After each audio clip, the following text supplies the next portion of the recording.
Rapat paripurna DPR RI mengesahkan revisi Undang-Undang Nomor 17 Tahun 2014 tentang MPR, DPR, DPD, dan DPRD atau Undang-Undang MD3, meski masih banyak perdebatan terkait beberapa pasal di dalamnya. Di antaranya pasal tentang penghinaan parlemen yang dikhawatirkan DPR RI menjadi lembaga yang tidak akan tersentuh oleh hukum dan anti terhadap kritikan publik. Namun menurut Ketua DPR RI Bambang Susatyo, pasal tentang penghinaan parlemen yang menyebutkan MKD bisa mengambil langkah hukum terhadap pihak yang menghina kehormatan DPR dinilai sebagai upaya menjaga kehormatan DPR RI. Sementara menurut Wakil Ketua DPR RI Fadlizon, kritik terhadap DPR diperbolehkan karena merupakan hak dasar setiap warga negara untuk menyampaikan pendapatnya di hadapan publik, baik secara lisan maupun tertulis. Itu simpel. Nah, banyak pengamat, akademisi, dan publik menangkapnya lain. Jadi kalau dikatakan ini DPR menolak imunitas superior, bukan DPR, setiap profesi memerlukan perlindungan atas kehormatannya. Beda penghinaan sama kritik beda. Ya itu, saya kira bagi kita sendiri kan ini kan proses yang sudah berjalan. Di dalam DPR sendiri kan ada pro dan kontra.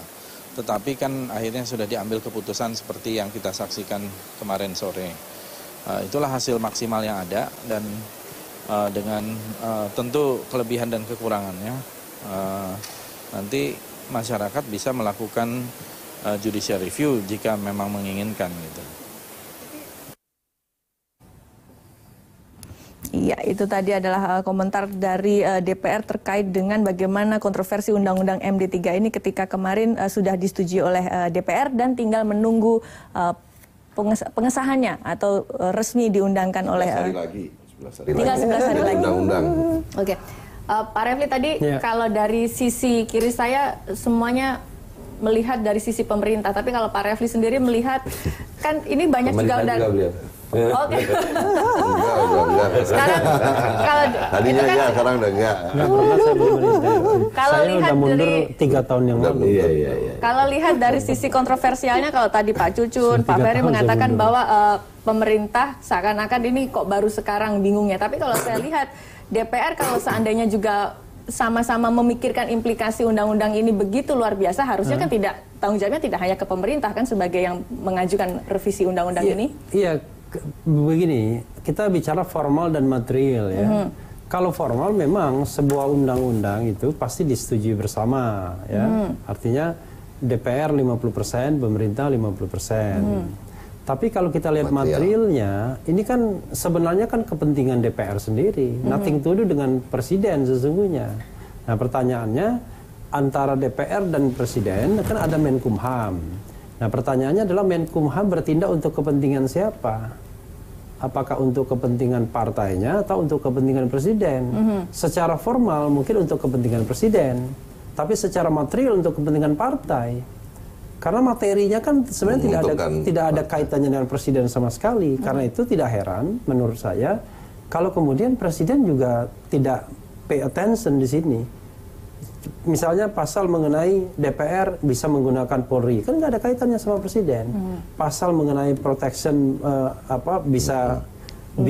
harus MKD, kan tidak ada kaitannya. Nah, yang menjadi masalah adalah ketika ini ribut di masyarakat.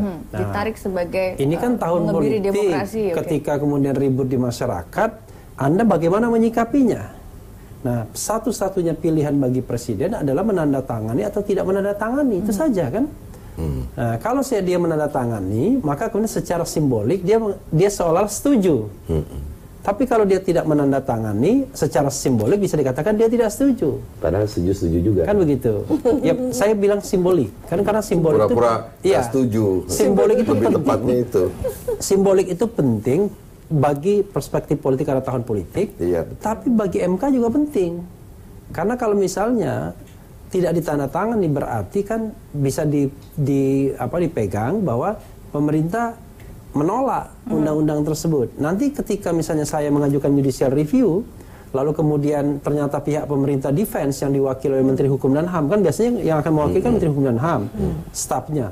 Kita tinggal bilang, loh, kok Anda defense? Padahal kan presiden saja menolak. Nah, menurut saya penting juga untuk kemudian mudah untuk dibatalkan dalam mekanisme judicial review. Tapi sekali lagi saya ingin mengatakan bahwa kenapa saya tetap mengkritik DPR, karena materinya memang materi terkait dengan kepentingan DPR, dan ini menurut saya merusak paradigma bernegaranya. Coba bayangkan ketika DPR membangun benteng dengan masyarakat, itu menurut saya kebangetan. Saya ketika saya di interview, marwah sebuah lembaga itu tergantung dari dua hal saja, kelakuan dan kinerja, kan gitu kira-kira Pak Ferry ya. Kalau kinerjanya positif, kelakuannya positif, pasti positif. Secara otomatis. Secara otomatis. Tidak harus dibentengi paling gampang begini, seperti itu. Paling gampang ya, cobalah head to head antara KPK sama DPR. Saya sedih kalau saya katakan dalam perspektif demokrasi, yang namanya DPR itu lembaga demokrasi karena elected by the people. Hanya DPR, DPD, dan Presiden. KPK kan tidak. KPK kan cuma dipilih saja melalui proses seleksi, lalu kemudian ada fit and proper test dan dipilih oleh DPR. Tapi semua survei menyatakan lebih percaya kepada KPK ketimbang DPR. Sama-sama lembaga negara padahal. Iya. Ya tidak itu saja. Yang satu dipilih oleh rakyat, yang satu bukan. Nah ini kan sebuah paradoks yang menurut saya problemnya bukan di masyarakat. Problemnya di DPR sendiri. Ketika problem itu di DPR sendiri, cara DPR mengadres keliru kalau menurut saya, ya kan? Seharusnya diadres dengan meningkatkan kinerja ya yang dari negatif ke positif. Contohnya kinerja legislasi. Target 20, yang selesai 3. Bagaimana orang bisa percaya? Ya, reses 4 jadi 5, ya kan? Kebanyakan resesnya.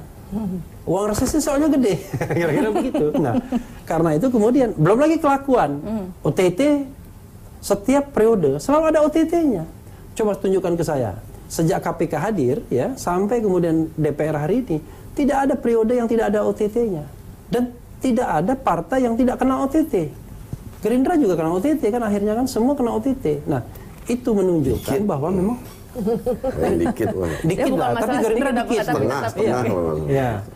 Tapi ini menunjukkan bahwa ada masalah dengan 2K tadi, kinerja dan kelakuan. Saya nambahin ya, Mbak. Gini, saya posisinya kalau kemudian ada operasi OTT ya, operasi tangkap tangan, itu menurut saya sih sebenarnya tinggal nunggu aja. Karena apa? Karena menurut saya yang terjadi adalah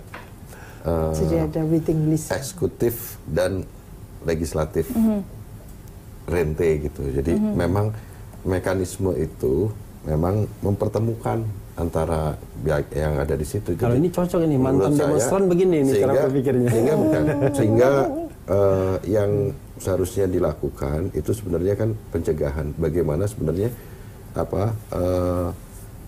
pertemuan rente antara eksekutif dan legislatif ini bisa terbatasi, bisa dihindari kemungkinan-kemungkinannya. Bukan cuma sistem, Pak, mentalitas juga kan, Pak?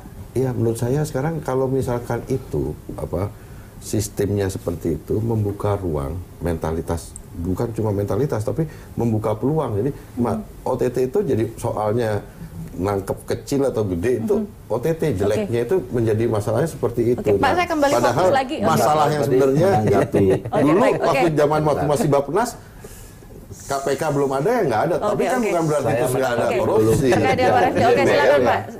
Saya mengambil dulu kinerja DPR. Bang Refli kan pakar hukum tata negara, paham lah. Emang undang-undang yang dibikin dari kita prolegnas yang prioritas itu semua usul inisiatif DPR. Ada juga yang inisiatif pemerintah. Banyak undang-undang yang sekarang mandek justru pemerintahnya yang lebih banyakkan inisiatif pemerintah. Ogah-ogah untuk membahas. Contohnya mungkin, seperti apa, Pak? Ya, kita satu case nih ya, pertembakauan. Padahal kita mau proteksi bagaimana industri pertembakauan kita bisa hidup lagi. Pemerintahnya nggak mau bahas.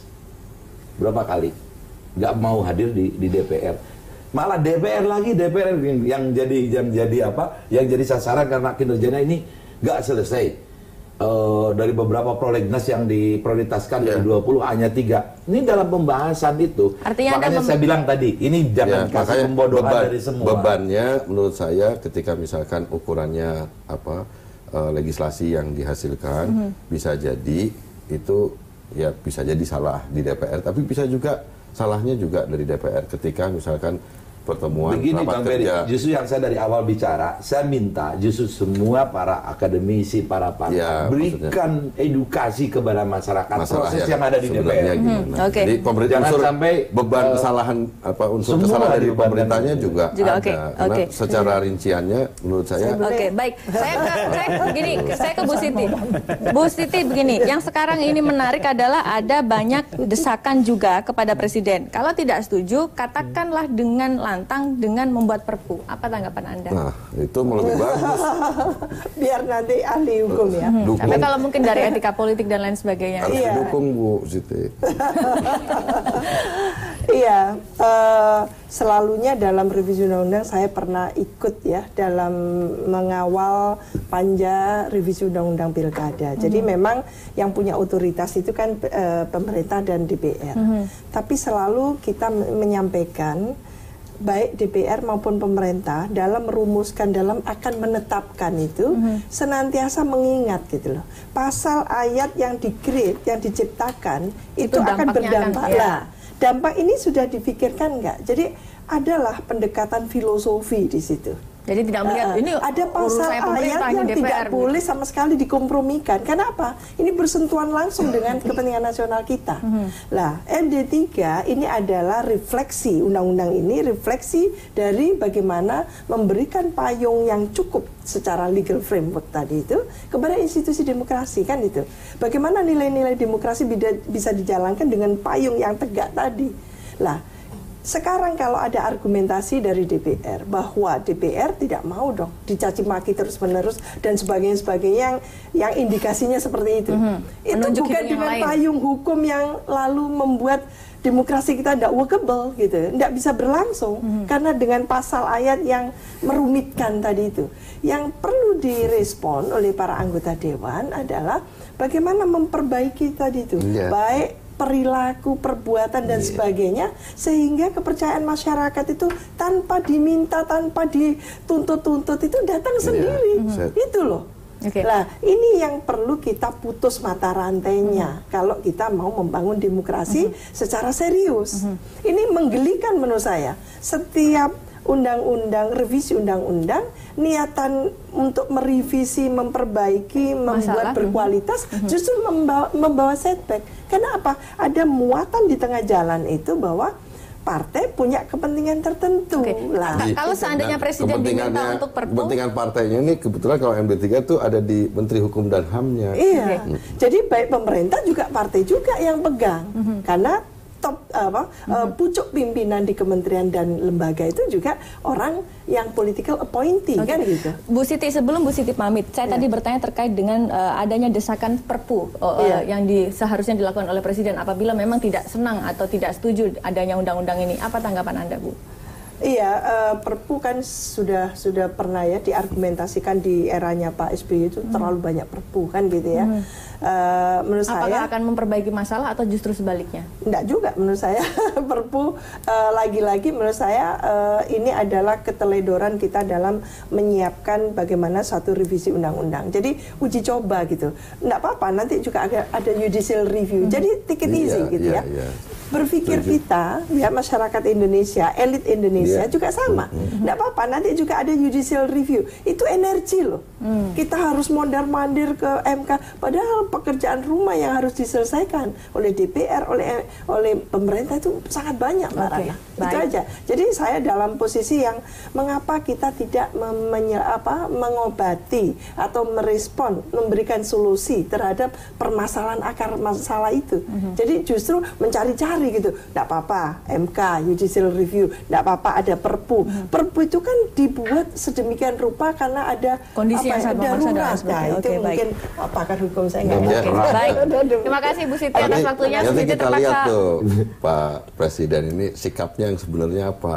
Kalau Oke, misalkan baik. Kita pura-pura, nanti di dia taken, segmen tapi kalau selanjutnya, Bang misalkan- Ferry. Kita masih punya waktu yang cukup panjang untuk membahas ini. Bu Siti sudah akan pamit dulu. Terima kasih Bu Siti sudah Makasih bergabung ya. bersama kami di Saling Silang. Kita akan lanjutkan lagi, saudara, dialog Makasih. kita terkait tadi terakhir kita masih bicara tentang perpu. Bagaimana kemudian tanggapan dari Bang Refli dan juga dua narasumber saya yang lain. Tetap bersama kami.